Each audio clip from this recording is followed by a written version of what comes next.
Hello, this is Kyle, also known as AlienTude, and I have something a little bit different for you today. This is a Fidestisan katana, and I will be reviewing it shortly. Now, while I will be using this katana as an example, I'm not really talking about it in specific.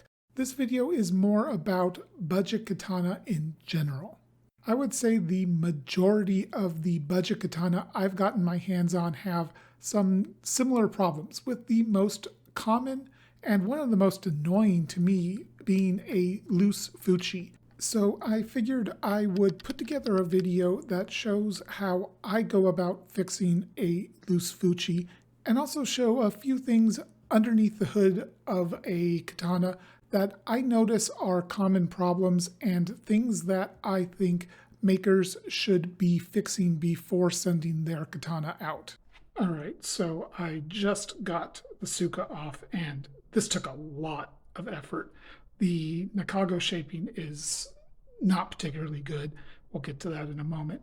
But one of the things I want to point out is when I take this off, when I empty this out, or when I tip this over, I'm betting we're going to see a bunch of wood shavings and metal flakes. Let's see.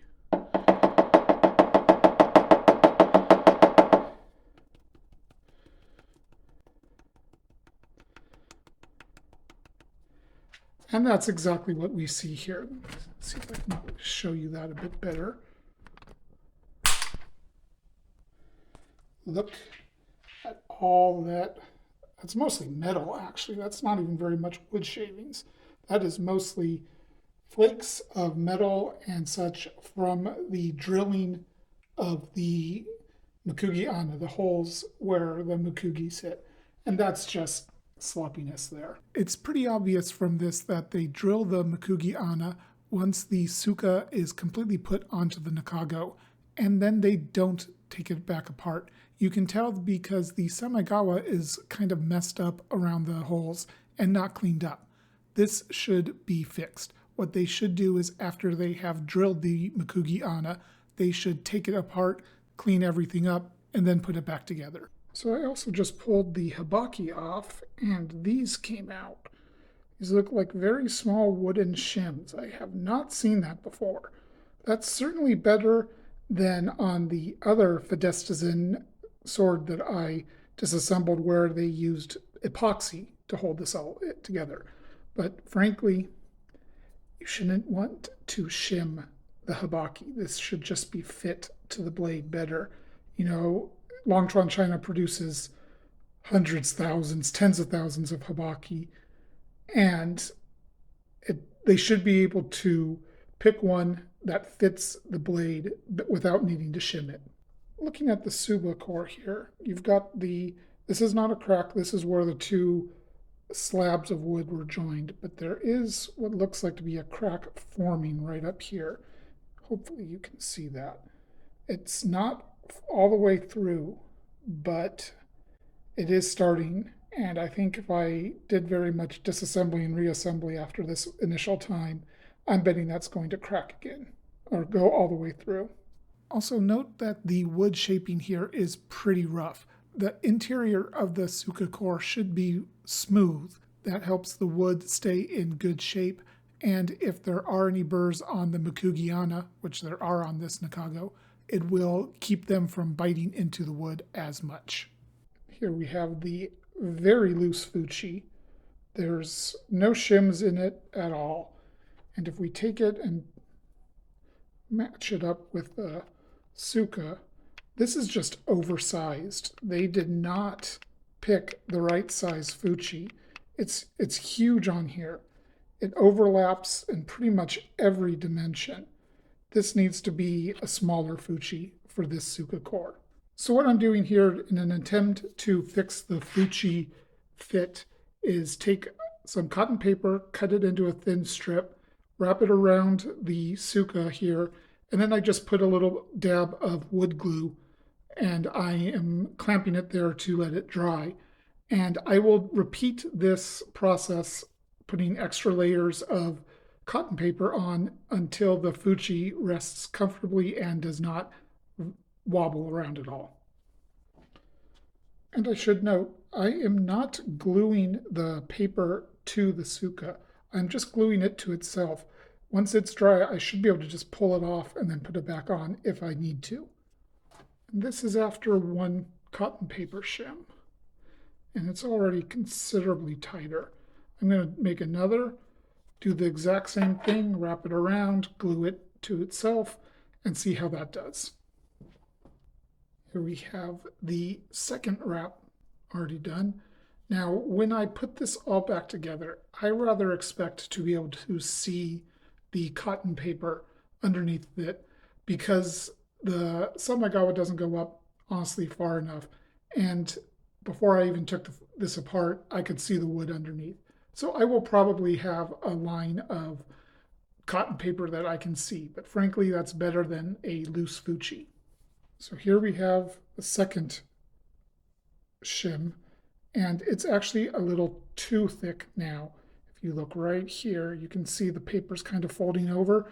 That's because it's when I try to put the fuchi on, it's now trying to push down the paper because it's a little too thick. If I push any more, it's going to bend up the paper. So what I can do is take off that second one and make one that's not a full circle. Maybe just shim one side or the other and see how it'll fit at that point. It's not a whole lot. Maybe just put up a little right up in here. Maybe a little bit down here. That's where it feels like it's loosest. And here we have that second shim. I just put it loosely in the fuchi because it doesn't need to wrap all the way around. So we put it on. Be careful not to push the paper. So it's still binding a little bit there. I think I tested it a minute ago and it worked. So I think I just need to refine where that paper is in the fuchi.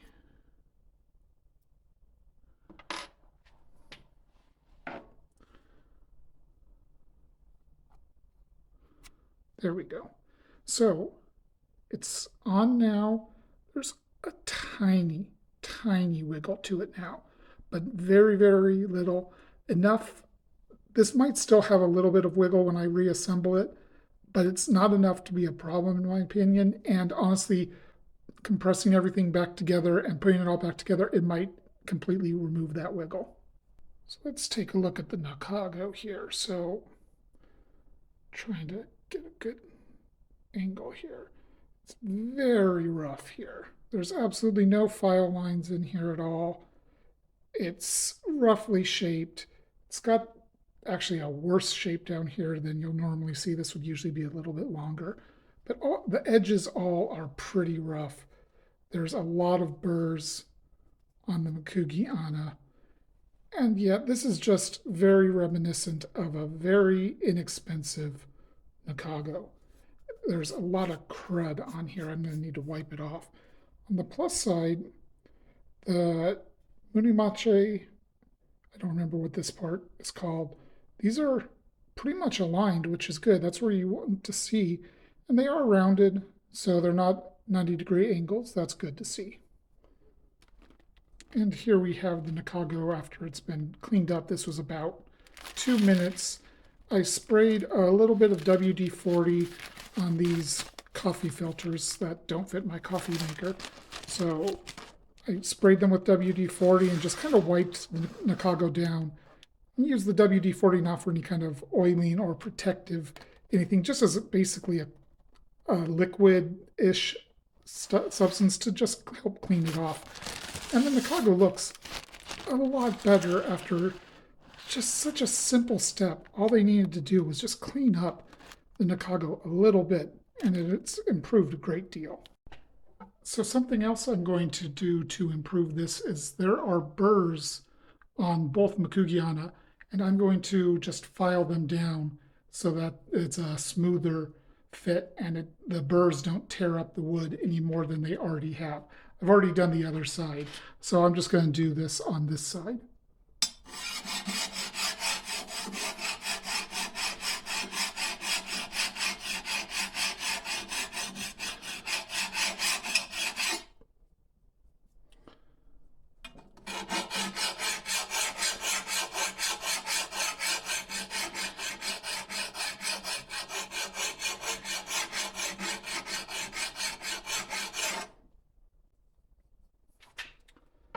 And just that quick, the burrs are gone.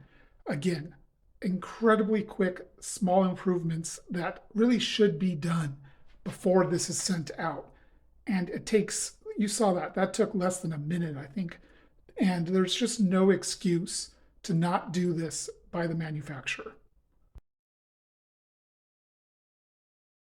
And the katana is now back together, with the exception of the makugi, which I am putting in right now. Everything is completely tight. The fuchi has no looseness at all. When you're looking at this up close, you might notice a very, very small gap between the hibaki and the suba. It was not there before disassembly, so this is my fault for not being quite careful enough in reassembling it. However, like I said, every part is completely tight, so I'm going to call this a win and leave it as it is. If something does become loose, I will probably go ahead and disassemble it again and fix that tiny gap. But due to the Suka core having what looks like a crack forming, I really want to avoid disassembling this again. I don't want that crack to get worse.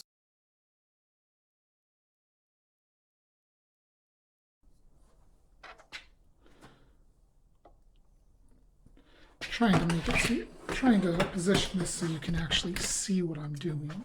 It's kind of hard.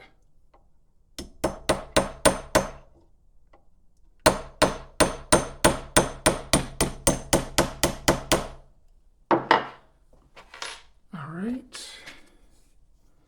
Yep, I feel that on the other side. So let's take all my clamps off and we will check the overall fit.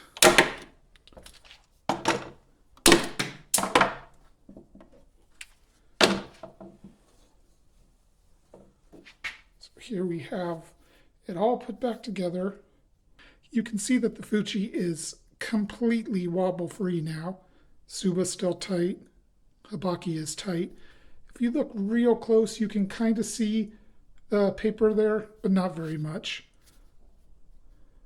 Yep, I would call that a successful repair. This katana is now a lot more usable without feeling the fuchi loose, which when I'm cutting, I usually have my fingers placed right around here. So this finger interacts with the fuchi a lot. And when it's loose, I feel that every single cut, and it just reduces my confidence in the sword.